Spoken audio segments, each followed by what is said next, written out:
34 था ना, 31 34।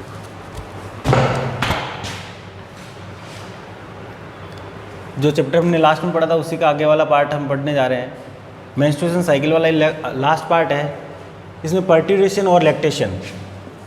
पर्ट्यूरेशन क्या होता है? जब देखिए गेस्टेशन पीरियड कंप्लीट हो जाता है 9th मंथ का, हमने पढ़ा था 9th मंथ का गेस्टेशन पीरियड होता है। जब वो कंप्लीट हो जाता है उसके दौरान उसके बाद क्या होगा? बेबी की डिलीवरी होगी, ठीक है। तो जो गेस्टेशन पीरियड होता है वो 9th मंथ का होता है। वो कंप्लीट होने के बाद जो चाइल्ड का बर्थ होता है, डिलीवरी होती है फेटस की, उसी को क्या बोलते हैं? पर्ट्यूरेटेशन। पर्ट्यूरेटेशन। तो what is the parturition? At the end of gestation period to delivery of foetus is called parturition, ठीक है। मतलब कहने का मतलब ये हो गया, जब 9th मंथ का गेस्टेशन पीरियड कंप्लीट हो गया, अब बच्चे के क्या होगा? जन्म होगा, तो उसको क्या बोलते हैं? पर्ट्यूरेशन। अब पर्ट्यूरेशन कैसे होता है? क्या मैकेनिज्म होती है? बच्चे की जो बर्थ हो रहा है उस समय क्या मैकेनिज्म होती है? देखो, ये एक एंडोक्राइन, न्यूरो एंडोक्राइन मैकेनिज्म है। ये लाइन आपको याद रखना बहुत इंपॉर्टेंट है कि वो जो पर्ट्यूरेशन है वो किस टाइप की मैकेनिज्म है? न्यूरो एंडोक्राइन मैकेनिज्म है। न्यूरो एंडोक्राइन मैकेनिज्म क्या हो गया? न्यूरो मतलब क्या हो गया? नर्वस सिस्टम से, ब्रेन से रिलेटेड बात है। तो इसमें ब्रेन का भी इन्वॉल्वमेंट है और एंडोक्राइन मतलब ग्लैंड्स का भी इन्वॉल्वमेंट है, दोनों का। तो दोनों का जो कॉम्बिनेशन है, दोनों का कॉम्बिनेशन से ये पर्ट्यूरेशन होता है। इसलिए इसको ये जो मैकेनिज्म होती है वो कौन सी होती है? किस टाइप की मैकेनिज्म है? ये न्यूरो एंडोक्राइन मैकेनिज्म है। ये देखो पूरा मैकेनिज्म मैंने यहाँ समझा सका है। जो प्लेसेंटा है, जैसे ये हम बात कर रहे हैं, ये यूट्रस है, समझ करो ये यूट्रस है, ये सर्विक्स है, ठीक है। ये वाला सर्विक्स पार्ट है और ये वाला यूट्रस वाला पार्ट है।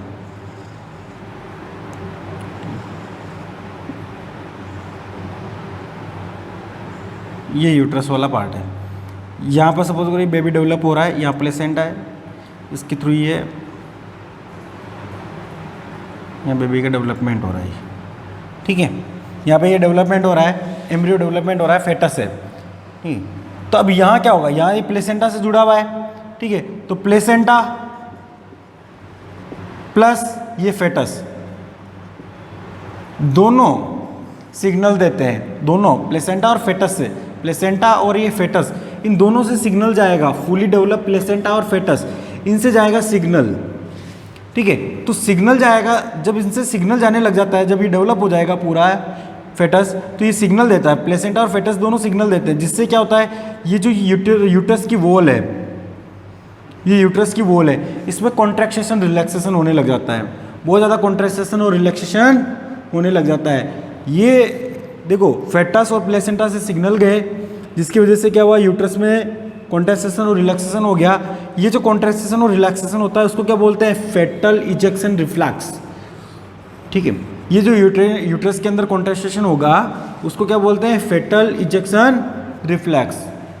ये जो फेटल इजेक्शन रिफ्लैक्स है, इजेक्शन मतलब बेबी को बाहर निकालना, ठीक है।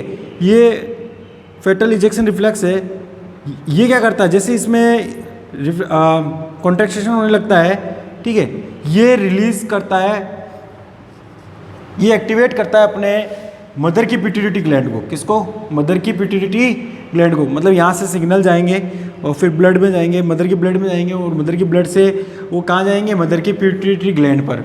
तो मदर की पिट्यूटरी ग्लैंड से कौन सा हार्मोन सीक्रेट करवाया जाता है? ऑक्सीटोसिन हार्मोन, ठीक है। यहाँ तक समझो वापिस। देखो फुली डेवलप प्लेसेंटा और फेटस है, ठीक है, ये प्लेसेंटा और फेटस है, ठीक है। यहाँ से सिग्नल जाएंगे, सिग्नल जाते ही इसमें क्या होगा? यूट्रस की वॉल में कॉन्ट्रैक्शन होने लग जाएगा। इस यूट्रस की वॉल में जो कॉन्ट्रैक्शन होता है उसको बोलते हैं हम फेटल इजेक्शन रिफ्लेक्शन। यहाँ से फिर सिग्नल जाएंगे मदर की ब्लड में, मदर की ब्लड में जाएंगे, वो सिग्नल जाएंगे मदर की पिट्यूटरी ग्लैंड में, पिट्यूटरी ग्लैंड में, और वहाँ से फिर पिट्यूटरी ग्लैंड में सिग्नल जाएंगे कि आप ऑक्सीटोसिन हार्मोन रिलीज करो। तो वो ऑक्सीटोसिन हार्मोन रिलीज करता है। कौन करता है? ध्यान रखना, ऑक्सीटोसिन हार्मोन मदर की पिट्यूटरी ग्लैंड से ऑक्सीटोसिन हार्मोन होगा। ये ऑक्सीटोसिन हार्मोन क्या करेगा? ये वापस और इस यूट्रस में स्ट्रॉन्ग कॉन्ट्रैक्शन करवाएगा। देखो इसमें जब यूट्रस में कॉन्ट्रैक्शन होगा, जब ये जो फेटस है वो नीचे आएगा, ठीक है। तो ये क्या करेगा? ऑक्सीटोसिन स्ट्रॉन्ग यूट्रस में कॉन्ट्रैक्शन करवाएगा। वो यूट्रस के नीचे आपको पता है सेर्विक्स वाला पार्ट होता है, सेर्विक्स होता है जो डाइल्यूट हो जाता है, ठीक है, ये बर्थ कैनाल कहलाती है पूरी। तो ये सेर्विक्स डाइल्यूट हो जाएगा और बच्चे का जन्म हो जाएगा। तो ये मैकेनिज्म याद रखनी है, बिल्कुल सरल है, कुछ नहीं है इसमें। देखो जब ये फेटस डेवलप हो गया और प्लेसेंटा है, तो फेटस और प्लेसेंटा से सिग्नल जा रहे हैं, सिग्नल की वजह से यूट्रस में कॉन्ट्रैक्शन हो रहा है, उन कॉन्ट्रैक्शन को हम फेटल इजेक्शन रिफ्लेक्शन कहते हैं। इस फेटल इजेक्शन रिफ्लेक्शन की वजह से सिग्नल जाते हैं मदर की पिट्यूटरी ग्लैंड में, और मदर की पिट्यूटरी ग्लैंड से फिर हार्मोन रिलीज होता है ऑक्सीटोसिन। ये ऑक्सीटोसिन हार्मोन क्या करता है, स्ट्रॉन्ग यूटेराइन कॉन्ट्रैक्शन करवाता है, फिर वापस से और ज़्यादा यूट्रस के अंदर कॉन्ट्रैक्शन करवाएगा, और क्या हो जाएगा, ऑक्सीटोसिन की वजह से रिलैक्सिन हार्मोन एक और रिलीज होता है, रिलैक्सिन, ठीक है, ऑक्सीटोसिन और रिलैक्सिन। ये क्या करता है, इस सर्विक्स वाले पार्ट को डाइल्यूट कर देते हैं, और डाइल्यूट करके फिर डाइल्यूट करने से क्या होता है, इस जो फेटस है इसका आसानी से जन्म बर्थ हो जाता है। ठीक, ये तो हो गया हमारे पार्ट्यूरेशन। अब एक पार्ट और बचता है हमारा लैक्टेशन, मिल्क का प्रोडक्शन, ठीक है, कि भाई मदर के अंदर मिल्क ग्लैंड कैसे डेवलप होती है, कौन से हार्मोन रेस्पॉन्सिबल होते हैं, उसके बारे में हम पढ़ने जा रहे हैं। ठीक है, देखो पहला जो मेन इंपॉर्टेंट हार्मोन है वो प्रोलैक्टिन हार्मोन, ठीक है, ये प्रोलैक्टिन हार्मोन होता है जो मदर की पिट्यूटरी ग्लैंड से इंटीरियर पार्ट से, पिट्यूटरी ग्लैंड के कौन से पार्ट से, इंटीरियर पार्ट से, गैस्ट्रेशन पीरियड जब लेडीज़ प्रेग्नेंट होती है, ठीक है, तो उसके पिट्यूटरी का इंटीरियर पार्ट है, वहाँ पर ये हार्मोन रिलीज होता है, प्रोलैक्टिन हार्मोन। और ये प्रोलैक्टिन हार्मोन क्या करता है, जो महिला है, लेडीज़ है, उसकी मेमोरी ग्लैंड्स को डेवलप करता है, ठीक है। अब देखो ये जो प्रोलैक्टिन हार्मोन है, इसका हार्मोन, ये हार्मोन सीक्रेट हो, इसके लिए कौन रेस्पॉन्सिबल होता है, इसके लिए रेस्पॉन्सिबल होता है हमारा ऑक्सीटोसिन हार्मोन। देखो ऑक्सीटोसिन हार्मोन क्या करेगा, ये पिट्यूटरी ग्लैंड से प्रोलैक्टिन हार्मोन को रिलीज कराने में हेल्प करेगा। और प्रोलैक्टिन हार्मोन का काम क्या है, ये मदर के अंदर मेमोरी ग्लैंड को डेवलपमेंट करने का काम करता है। देखो ये एक हार्मोन हो गया, प्रोलैक्टिन हार्मोन है चाहे ऑक्सीटोसिन हार्मोन है, ये तो है पिट्यूटरी ग्लैंड के हार्मोन। कौन से हार्मोन है, पिट्यूटरी ग्लैंड के हार्मोन। अब हम एक प्लेसेंटा का हार्मोन भी देखने वाले हैं, प्लेसेंटा जिसके थ्रू, प्लेसेंटा क्या होता है, what is the placenta, placenta is cells, a tissue कह सकते हैं हम, जिसके थ्रू क्या होता है, बेबी को न्यूट्रिशन मिलता है फ्रॉम मदर से, ठीक है। तो प्लेसेंटा के द्वारा भी हार्मोन सीक्रेट होता है, वो प्लेसेंटा के द्वारा हार्मोन जो सीक्रेट होता है उसका नाम क्या है, याद रखना, human chorionic somatotropin hormone, CHCST, which is also help in milk secretion. वो भी किस में हेल्प करता है, मिल्क सिक्रेशन में।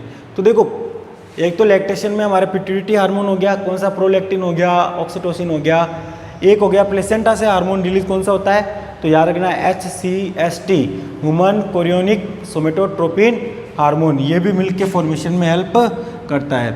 देखो जो the milk produce during the first few days of lactation, starting में जो मिल्क आता है कुछ दिनों तक, वो थोड़ा उसमें बहुत ज़्यादा प्रोटीन और लैक्टोज होता है, बहुत ज़्यादा पौष्टिक होता है, न्यूट्रिएंट वैल्यू उसमें बहुत ज़्यादा होती है, उसमें एंटीबॉडीज़ वो होती है जो बच्चे को प्रोटेक्शन करती है, उसमें इम्यून सिस्टम को डेवलप करने में हेल्प करती है। तो वो जो मिल्क होता है, जो शुरुआती दिनों का स्टार्टिंग का मिल्क होता है, उस मिल्क को बोलते हैं कोलेस्ट्रम, उस मिल्क को क्या बोला जाता है, कोलेस्ट्रम। और इस कोलेस्ट्रम में किस टाइप की एंटीबॉडी होती है, IgA एंटीबॉडी, ये याद रखना है आपको। इसलिए मदर मिल्क में कौन सी एंटीबॉडी पाई जाती है, तो मदर मिल्क में IgA एंटीबॉडी पाई जाती है। और जो वो स्टार्टिंग वाला मिल्क होता है उसको क्या बोलते हैं, कोलेस्ट्रम। और मिल्क मतलब मेमोरी ग्लैंड के लिए प्लेसेंटल हार्मोन कौन सा है, ह्यूमन कोरियोनिक सोमेटोट्रोपिन हार्मोन। और इसके डेवलपमेंट के लिए, मेमोरी ग्लैंड्स के डेवलपमेंट के लिए पिट्यूटरी हार्मोन कौन सा है, तो प्रोलैक्टिन और ऑक्सीटोसिन। तो मिल्क सिक्रेशन के लिए आपको पूछ ले कि मेन हार्मोन कौन सा हो गया, फिर ऑक्सीटोसिन, क्योंकि इसी की वजह से ये सीक्रेट हो रहा है। तो मेन मिल्क सिक्रेशन में हार्मोन कौन सा हो गया, ऑक्सीटोसिन। और मदर मिल्क में कौन सी एंटीबॉडी होती है, IgA। ये देखो मदर मिल्क के थ्रू किस में चला जाएगी, बेबी में चला जाएगा, और बेबी के फिर इम्यून सिस्टम को स्ट्रॉन्ग करेगा, क्योंकि देखो उसका इम्यून सिस्टम अभी इतना डेवलप हो नहीं चुका होता है बच्चे का, तो उस समय उसको बीमारियों से कौन बचाएगा, मदर का मिल्क, ठीक है। तो ये IgA एंटीबॉडी उसके अंदर प्रेजेंट होती है। तो समझ में आ गया होगा, एक बार रिवाइज कर लेते हैं। पर्ट्यूरेशन और लैक्टेशन क्या होता है? पर्ट्यूरेशन मतलब delivery of the baby. Gestation period complete हो जाता है, उसके दौरान जो 9 मंथ का पीरियड कंप्लीट होने के बाद जो डिलीवरी होती है उसको बोलते हैं पर्ट्यूरेशन।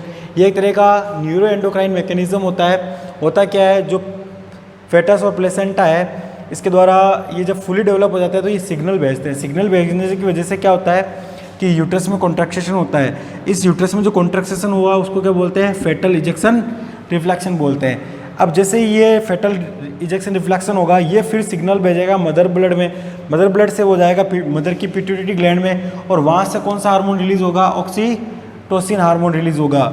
और वो ऑक्सीटोसिन फिर क्या करेगा? और ज़्यादा इसमें यूट्रस में कॉन्ट्रैक्शन करवाएगा, और जो ये सर्विक्स वाला पार्ट है, बर्थ कैनाल है, उसको डाइल्यूट कर देगा ताकि आसानी से बच्चे का जन्म हो सके।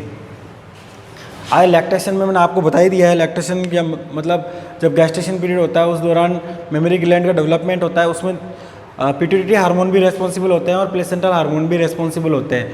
तो पिट्यूटरी हार्मोन है वो कौन सा है? प्रोलैक्टिन हार्मोन है, ठीक है। और प्रोलैक्टिन हार्मोन को सिक्रेट कौन कराता है? ऑक्सीटोसिन हार्मोन करवाता है। प्लेसेंटल हार्मोन कौन सा हो गया? HCST, human chorionic somatotropin hormone. ये प्लेसेंटा द्वारा रिलीज होने वाला हार्मोन है जो मेमोरी ग्लैंड के डेवलपमेंट में हेल्प करता है। और जो फर्स्ट फ्यू डेज का जो मिल्क होता है, मदर मिल्क होता है, उसको क्या बोलते हैं? कोलेस्ट्रम। और उसमें कौन सी एंटीबॉडी होती है? IgA antibody. और वो बहुत ज़्यादा प्रोटीन और लैक्टोज रिच प्रोटीन होता मिल्क होता है। Thank you very much.